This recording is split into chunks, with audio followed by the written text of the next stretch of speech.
작성 리포트 시작하겠습니다. 허반석 어드바이저 함께합니다. 안녕하세요. 안녕하세요. 네, 우리 AS 먼저 해보겠습니다. 자랑스러운 DDR5 관련주 진작에 말씀 주셨고요. 어제 특히 이제 DDR5 관련 테마주들이 급등을 했고 네. 오늘 시세도 괜찮습니다. 아비코 전자인데요. 한 6%의 상승이네요. 네. 다시 한번 볼게요. 일주일 되었기 때문에 주봉 차트상 봉 하나가 더 생겼습니다. 뭐 추세선상 200주선을 위주로 말씀을 드렸었는데 코로나 팬데믹 이후에 상승이 나오는데 그 상승 요인들을 보니까 가장 최하단이 아니라 이제는 여기서 다시 반등이 나올 법도 하겠다. 왜 그런가 보았더니만 DDR 모듈당 이제는 탑재되는 개수가 늘어난다.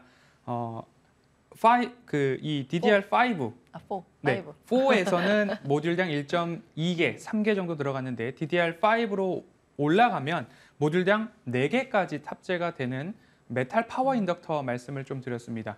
그러면 잠깐 조정이 나올 때마다 아비코전자, 조정이 나오면 아비코전자, 제가 주문을 좀 외우고 있습니다. 시청자분들께서 조금이라도 편하게 더 낮은 가격에서 매수를 하면 어떨까? 그러면 작전 리포트는 주봉상 최소 4개, 한 달 정도의 시세를 보자라는 말씀을 좀 드렸고요.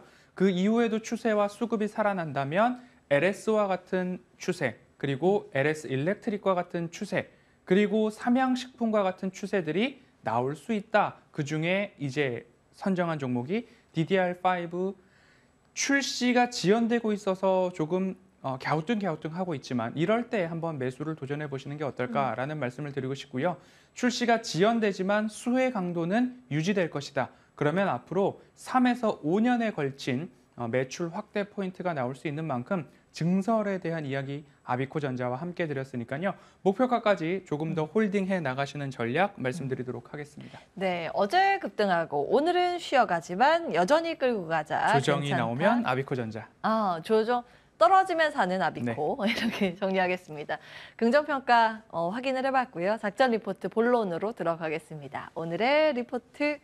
테스트 소켓 시장 아직 시작도 안 했다. 이게 뭐예요? 이게 소켓인가요? 네, CPU를 또는 반도체를 만들었을 때 이것이 불량이냐 아니면 정상품이냐 양품과 불량품을 구분해내는 테스트용 소켓이라고 보시면 되겠습니다. 그래요? 후공정에 들어가겠네요.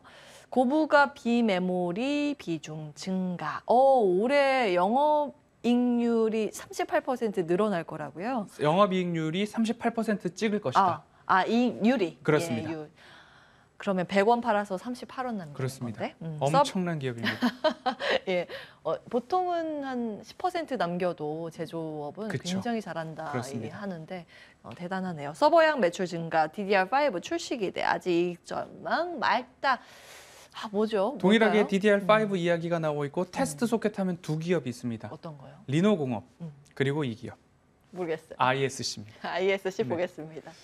리노공업은 AP 그러니까 모바일용 테스트 소켓으로 잘 가던 길을 가고 있고요. 그리고 ISC 같은 경우에는 이제 비메모리 반도체용 테스트 소켓이 조금 더 중점적인 역할을 하고 있고 매출 비중이 이제는 5대 5에서 65대 35 이렇게까지도 비메모리향 매출이 증가를 하고 있습니다. 그런데 이 테스트용 소켓이라는 것이 반도체를 다 만들어 놓고서 이제 출하를 앞두고 파이널 단계죠. 불량품인지 아닌지를 확인을 해야 되는데 그 단계는 결국엔 소모성 부품입니다. 계속 들어가야 된다는 강점이 하나 있고요. 또 한 가지는 이 제품 같은 경우에는 개발 초기 단계부터 이 제품을 테스트해야 되는데 테스트용 소켓을 이렇게 만들어서 쫙쫙쫙 테스트를 해야 될 것 같으니까 개발을 좀 부탁합니다라고 해서 개발 초기, 신규 반도체의 개발 초기부터 같이 협력이 필요하다. 그중에서도 ISC는 휴대폰 쪽보다는 비메모리 반도체 쪽의 매출 비중이 높기 때문에 앞으로 이 시장이 조금 더 크다라고 본다면 리노공업이 차지하고 있었던 AP용, 모바일용 쪽보다도 ISC는 이제 비메모리 반도체 쪽을 집중해서 나가는 두 가지 기업 둘 다 좋은데 비메모리 반도체를 보시려면 ISC를 그리고 모바일용 반도체를 보시려면 리노공업을 보셔야 될 텐데 오늘은 ISC를 소개해 드리도록 하겠습니다. 예, 오늘은 저와 함께 반도체 특집으로 계속 함께하고 계십니다. 아침에도 제가 반도체 이야기를 했고 솔직히 이 기업 모르는 척하느라 힘들었어요. 왜냐하면 돈이 되는 뉴스에서 김진만 어드바이저가 아. 이 종목을 주고 가셨거든요. 예. 일단은 굉장히 반도체 소부장단에 대한 매력이 높아지고 있다는 걸 다시 한번 확인을 시켜주고 계십니다. 이제 ISC의 사업이 어떤 게 있는지 구체적으로 이 시간에 확인을 해보시면 될 것 같아요. 이거는 공정이 나와 있습니다. 네. 테스트용 반도체는 마지막 파이널 단계에서 예. 물량과 양품 정상을 확인한다라는 모습 보시면 좋을 것 같고요. 다음 화면을 좀 먼저 보여주시면요. 오. 지금 마찬가지입니다. 테스트용 소켓을 만들어서 하는데 지금 비메모리 비중이 높아졌다라고 말씀을 예. 드렸습니다. 그러면 이렇게 생각해 보시면 됩니다. 반도체의 크기가 조금 커진다라고 생각을 해보시고 이 테스트용 소켓에 핀이 막 있습니다. CPU에도 핀이 아주 미세한 핀이 있는데 그 핀과 이렇게 결합을 시켜서 테스트를 해야 되는데 예. 점차적으로 이 핀의 면적이 넓어지고 있다. 비메모리 반도체의 크기가 넓어지고 있고 미세화되고 있어서 이 러버 소켓이라고 한다면 말 그대로 고무용 소켓입니다. 재료가 고무이기 때문에 만들어진 반도체에 결합을 시킬 때에 기존 제품의 훼손을 좀 적게 하죠. 고무보다는 철이 강하니까. 그렇기 그렇죠. 때문에 핀이 꺾이면 안 되겠죠. 그래서 러버용 소켓 같은 경우에 비메모리 반도체 시장을 앞으로 더욱더 먹어가는, 잠식해가는 비중이 높아질 것이다라는 강점 하나 또 보시면 좋겠습니다. 네, 미래가 밝다 이 말씀을 길게 해주셨어요. 다음 보겠습니다. 앞서서 저희가 이제 영업이익 추이 38% 영업이익률. 이익률 예, 그렇습니다. 요건 것 같은데. 2019년도에는 한 5%, 4.7% 정도의 영업이익률이었는데 예. 20년도, 21년도부터 14%를 넘어서 21년도부터 24%, 올해 22년도에는 37.5% 해서 38%까지 점핑이네요. 영업이익률이 이렇게 높아질 네. 수 있다는 것은 시장의 경쟁력을 갖고 있다는 것이고 그리고 우리가 고마진을 남길 수 있는 비메모리형 반도체 비중이 네. 커지고 있기 때문에 결국엔 영업이익률에서 마진을 남기는 데 있어서 경쟁력이 굉장히 강하다라고 네. 보시면 좋겠습니다. 예, 뭐 너도 나도 만들면 이익률이 낮겠죠. 그렇습니다. 근데 뭔가 좋은가 봐요. 그래서 예, 기술력을 인정받고 있다는 방증이기도 하니까 이익률의 상승세 함께 보셨고요. 요거는 뭐예요? 시장을 두 가지로 말씀드렸습니다. 모바일용, AP용 테스트 소켓은 리노공업이라고 말씀을 드렸는데 예. 연평균 한 20%, 21%의 성장성을 보이고 있고요. 여기는 이제 비메모리, 예. CPU 등 테스트 소켓 시장은 연평균 19% 정도 상승을 하는데 그러면 여기가 연평균 성장률이 더 높은 것 아니냐라고 볼 수 있습니다. 하지만 시장의 캐파를 보면 예. 비메모리 반도체 비중이 더 크다. 뭐가 비메모리인가요? 파란 요거 색깔이 아닌가? 비메모리, 그다음에 회색이 AP용, 모바일용입니다. 그렇게 되면 적어도 22년도에는 비메모리 쪽이 한 4,700억 원 정도 되고 그다음에 모바일용은 한 2,100억 원 정도입니다. 여기도 크네요. 그렇습니다. 그런데 예. 시장 캐파가 4,700억 원 대 2,100억 원 수준이니까 워낙 이 시장의 성장성이 밝다. 그리고 연평균 성장률이 둘 다 20%를 갖고 있다. 물량이 늘어난다라고 네. 보시면 좋겠습니다. 근데 여기 좋은데 여기 리노공업이라 그러셨잖아요. 그렇습니다. 리노공업 사는 건 또 어떨까요? 저도 좋을 것 같습니다. 그런데 차트상 저위험 구간 각각 예. 판단을 해보셔야 되겠습니다. 알겠습니다. 왜냐면 여기가 폭이 좀 넓어가지고 20%, 21.5% 대 19.3%. 좋습니다. 다음 보겠습니다. 이제 ISC 보고 있으니까 내후년까지 실적 선장 네. 전망입니다. 매출액도 늘어나고 있고 네. 그리고 영업이익률 늘어나는 모습들이 보이는데 다음 화면으로 분기별로 좀 보도록 하겠습니다.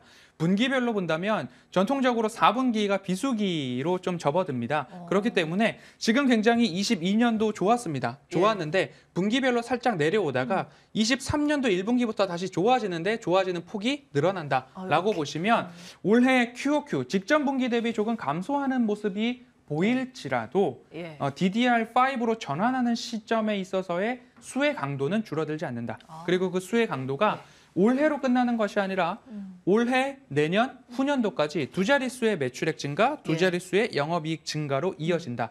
그런데 올해는 영업이익이 전년 동기 대비 60% 상승, 예. 내년도에는 16% 상승 이렇게 올라가니까 네.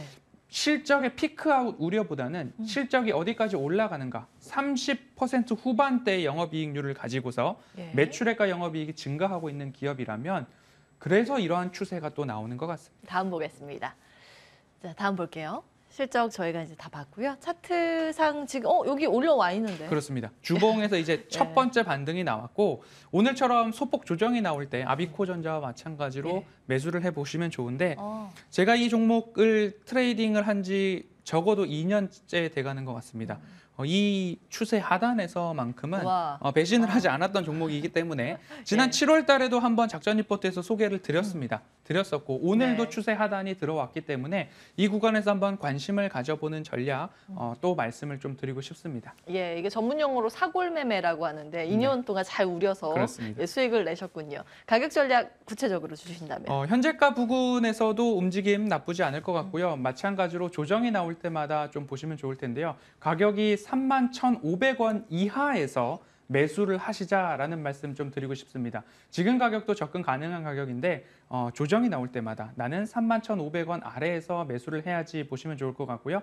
추세선상 1차 목표가를 4만 원 정도 말씀을 드리겠습니다. 버티실 수 있다라고 한다면 그 추세를 좀 이어가셔도 좋을 것 같습니다. 예. 자, 오늘은 저와 함께 팀 회의를 네. 하기 때문에 공개 무료 방송이. 방송은 오늘은 없고요. 금요일에 하시죠? 네, 예, 그렇습니다. 금요일까지 기다려 주세요. 금요일에 다시 돌아오겠습니다. 허반석 어드바이저 함께 했습니다. 고맙습니다.